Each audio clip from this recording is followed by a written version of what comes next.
Alright, hi guys. So, the map packs in this game are generally considered an antiquated feature, overshadowed by more recent additions like the gauntlets and lists. Now that we have a steady influx of new gauntlets every once in a while, they have thoroughly wrested the spotlight away from map packs entirely. If they get discussed at all in this community anymore, it's only to get a passing mention to reaffirm how bad they are. Although I've seen a few community posts from Nothing Is Scary polling his audience about the map packs, so I get the distinct feeling he's gearing up to make a video about them as well. Best be quick about this one, I suppose. I guess you'll see whether or not I succeeded in beating him to the punch. Oh, God damn it.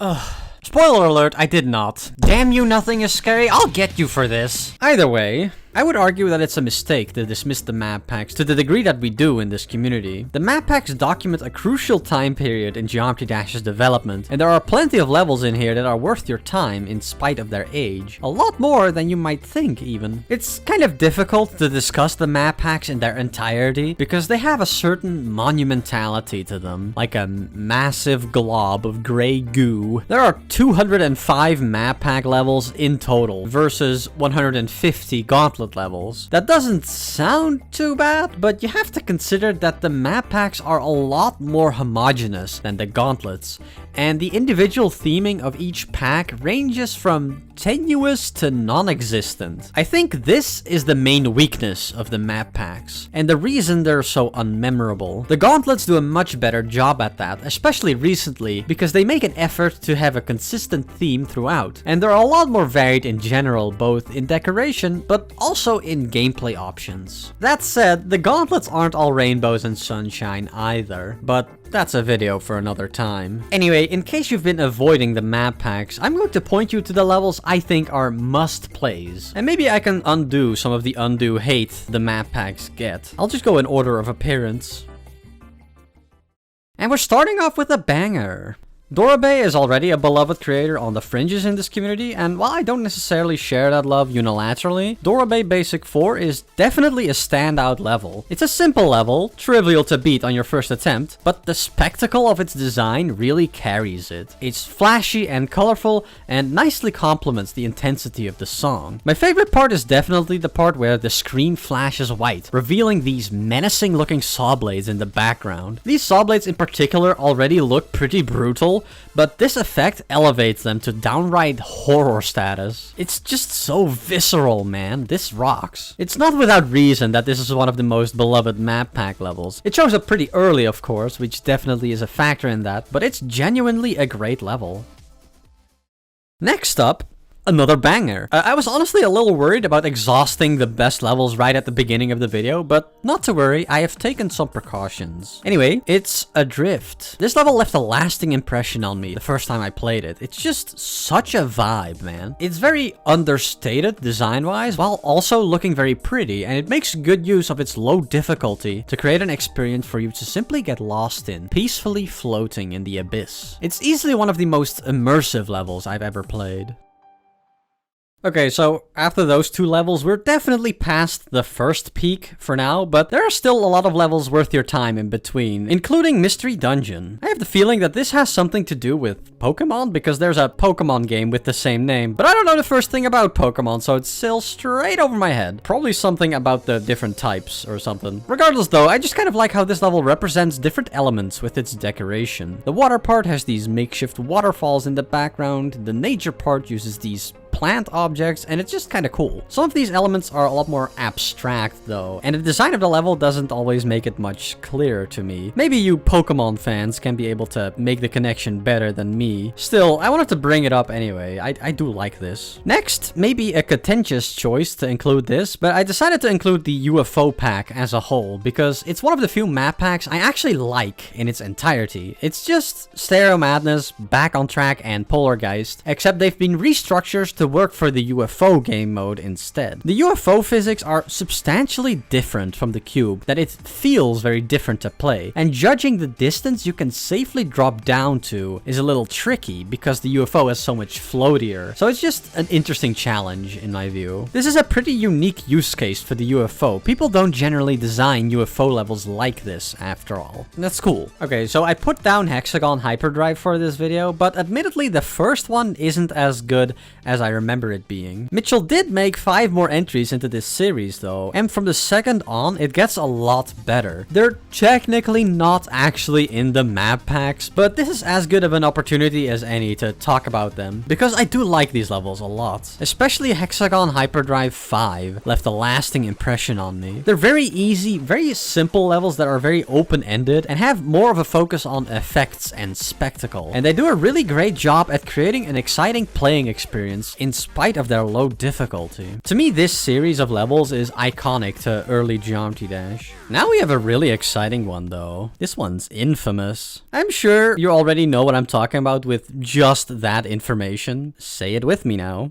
Dynamic on track. Actually, maybe it wasn't that obvious. There are quite a few infamous levels in the map packs. Anyway, it's an extremely polarizing level, especially back in the day when people weren't as used to the speed changes. Now, I'm actually not going to direct you to the original level because the creator actually updated it to be much easier, while also blatantly ruining the visuals. It's kind of sad, but the map pack version of this level has been completely sabotaged for some reason. There's a trigger at the start of the level that's supposed to revert it, but it doesn't work. Why is this even here then? It's completely baffling. I think stuff like this is probably why RobTop changed how the gauntlets and weeklies and stuff work, by creating a copy of the original level that cannot be updated. And I think that's why you can recomplete them for additional rewards. Because this is actually kind of a prevalent problem in the map packs. A not insignificant amount of them have been updated over time, and 9 times out of 10 it invariably makes the level worse in some way.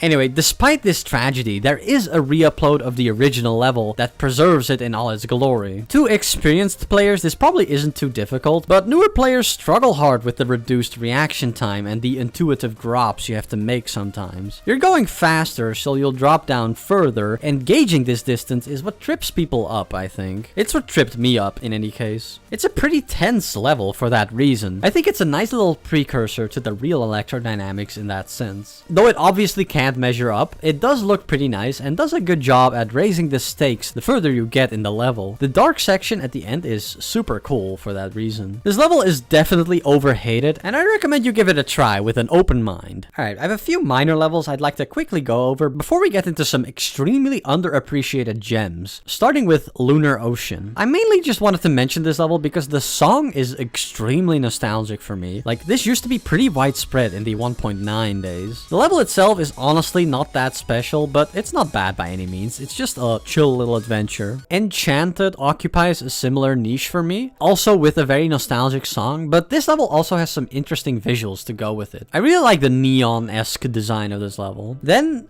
Polargeist Reverse, which is Polargeist but in reverse. This level has an extremely cursed energy because reversing the level totally messes with the sync, and it creates some very unbalanced gameplay, but I frankly kind of like the chaotic nature of this level. As a tangentially related side note, if you're unaware, it actually used to be a trend on YouTube for a short while to just upload Geometry Dash levels in reverse. That is, to simply reverse the footage of a level completion and upload that straight up. One person even built their whole identity around it. I mean, 12.3k subscribers, that's no small feat. Some of these videos have pretty crazy amounts of views too. It used to be a different landscape on YouTube for sure. If you ask me though, it's about time we depose this antiquated establishment. And to accomplish this, I'm going to need your help surpassing the reversed guy in subscribers, because this simply cannot stand. Thank you very much. Next up, we have Time is Eco, which I think also is kind of infamous for its liberal use of triple spikes. It also has these jump pads inside of spikes, just for the uber gamers among us who like hitting jump pads inside of spikes. This level looks really pretty though. The design style of this level is just timeless, and it's really well put together in general. Then we have Haunting, which is mostly significant to me because it uses the same song Markiplier used for the outro of his FNAF 1 videos. So I strongly associate this level with Markiplier. This is the Markiplier level. And you know, I actually like Markiplier quite a bit. The level itself isn't actually all that special, but it's not bad at all either. It just maliciously engineered this connection with Markiplier that it's exploiting for my affection. How devious and underhanded. And here we have one of those underappreciated gems I mentioned earlier. Can't Let Go V2 by Rabbitical, formerly known as Ripples. It's a crying shame that this is the lesser known one compared to Neptune's, because Rabbitical's actually predates it and is ultimately far superior. It might not seem like much when you first enter the level, but one thing I really love about this level is how it doesn't immediately reveal its hand. It builds up gradually and deliberately, showing you a few interesting structures partway through the level and slowly becoming more elaborate until you get to the ship part, which hits you with this. Like, this is crazy. I love this. Look how well a few simple shapes and structures are being used to create these designs. That's so awesome. The subsequent ball part too. This has to be the first level ever to use fade-in effects like this. This level is just creative as hell and I love it. Definitely one of the highlights in the map packs, especially among some of the oldest levels in the game. Another level I really love is Little Jumpy. I had honestly completely forgotten about this level, but encountering it while replaying the map packs for this video was such a delightful treat. It's a very lighthearted and fun-loving level with these funny faces all over it. They're kind of goofy, but I find them so endearing. There's a lot of creativity to this level and attention to detail in its design, and it's just bouncy and fun and overall really good. So this gets a strong recommendation from me. Now we have a really special level that I have a strong connection with, because I remember vividly how much I struggled with this level when I first played it. Sky Frost. I just love this one because despite its simplicity, it's extremely evocative with its theming. The structuring of this level and the way it puts these crystal spikes everywhere are the only two ingredients you really need to sell an ice-themed world, completely frozen over at every turn. The icy spikes feel incredibly sharp and dangerous in this level. It really does a lot to paint a picture of a treacherous mountain pass or something. I don't know, man, this is just really cool. Then, I briefly want to mention Clash. Darnock was one of the first big creators to touch this game, and I think he was damn good at it too. I just love the creative structuring and gameplay in this level. It manages to be really unique, despite the very limiting restrictions of the era it was made in. This one in particular can be a little janky, but it's just generally a solidly made level. Here's another one of my favorites though. Tyrian Wall. I do have to add a little caveat though, because the level was updated to include a wave part, replacing a UFO part filled with blue jump rings. I suspect this is probably a compromise to pacify the angry mob in the comments, but I prefer the old version, frankly. For one, this actually precedes Wave Wave by Darnock. That's pretty cool in its own right, but it also just fits better, I think. The gameplay in this level feels really treacherous overall, and the UFO part meshes with that beautifully. The wave, on the other hand, feels way too straightforward and out of place. In general, the gameplay of this level serves the theming really well. The design of this level has these pillar-like structures all over it, like the battlements of a fortress, which gives it a very imposing and insurmountable aesthetic, which is beautifully complemented by the treacherous gameplay. I think that's really awesome. Okay, we're getting close to the end now. This is the final non-demon level I wanted to talk about. Funky Dice by Mr. Cheese Tiger. He actually has a few levels in the map packs, mainly in the demon packs. And I think they're all pretty good in their own right, but I'm going to lump them together here because I feel pretty similarly about all of them, and I don't want to end up repeating myself a bunch. The other levels in question are Radioactive Demon, Impulse, and Chaotic. Mr. Cheese Tiger doesn't really change up his style that much, but all of these levels are very well put together, they look really good, and they play really well. They're just solid levels, even if they don't try to innovate that much. Now, this is probably one of the coolest levels in the map packs. Cyber Paradise. The aesthetic of this level mirrors circuit boards and transistors in a neon environment. It's just really inventive, making clever use of the game's limited features back then to create something unique and memorable. The gameplay can feel a little finicky, but honestly, if that annoys you in this case, I think that's a skill issue. It's not inconsistent at all, you just need to be a little careful with your inputs. And I think that's fine for a level like this. And finally, the last level I wanted to discuss for today is Steam Chamber. Old heads will remember that Geometry Dash used to be a mobile exclusive game, and videos on YouTube actually had to be recorded using EveryPlay, a now defunct service, or with an emulator like BlueStacks. When it was finally announced that Geometry Dash would be coming to Steam, Darnock decided to create this level in celebration, and it's a really good one. The introductory part leaves a very strong first impression with its structuring, and it maintains that level level of quality all the way through. It's a very detailed level with some unique designs, and I think it really showcases Darnok's talent with the editor. He was one of the OGs for a reason.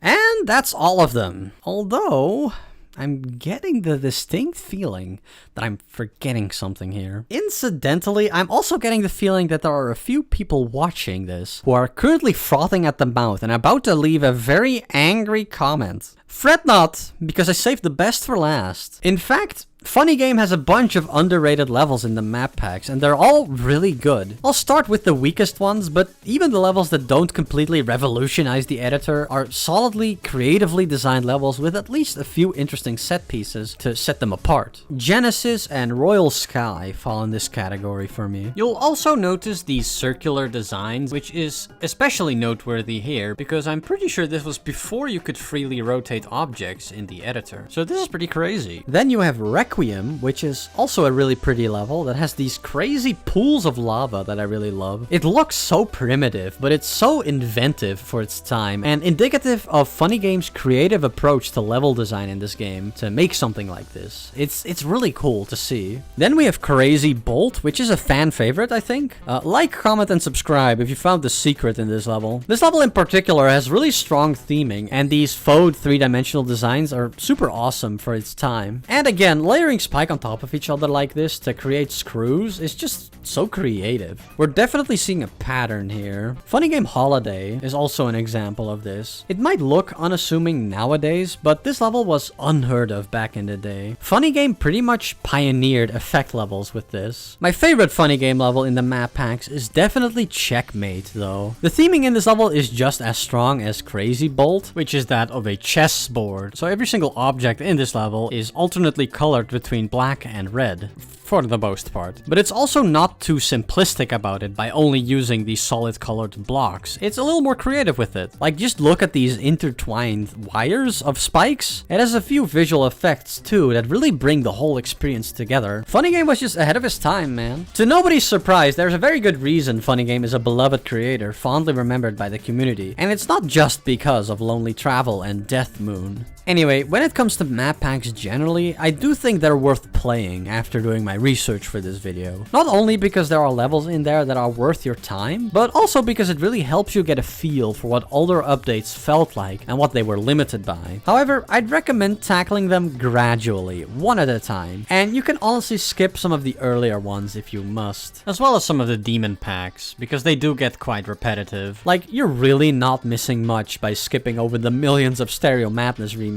Whatever you do though, please don't do them all in a row. That will destroy your soul. The levels are quite primitive overall, and the variety isn't super great, but I do think it's often exaggerated how bad the map packs are overall. If you could, I'd appreciate it if you left a little like on the video. I always hear people saying that it really helps, and I don't actually know whether that's true or not. So in the interest of science, I would like to see that number go as high as possible. Anyway, special shoutouts to my grandpa demons on Patreon, Belfry Clock, and nobody else. Man, you guys are slacking. How am I supposed to make a living off of this? Yeah, reminder to subscribe to my Patreon and give me your money, because I do need it to live. And thanks for watching, everybody. See you later.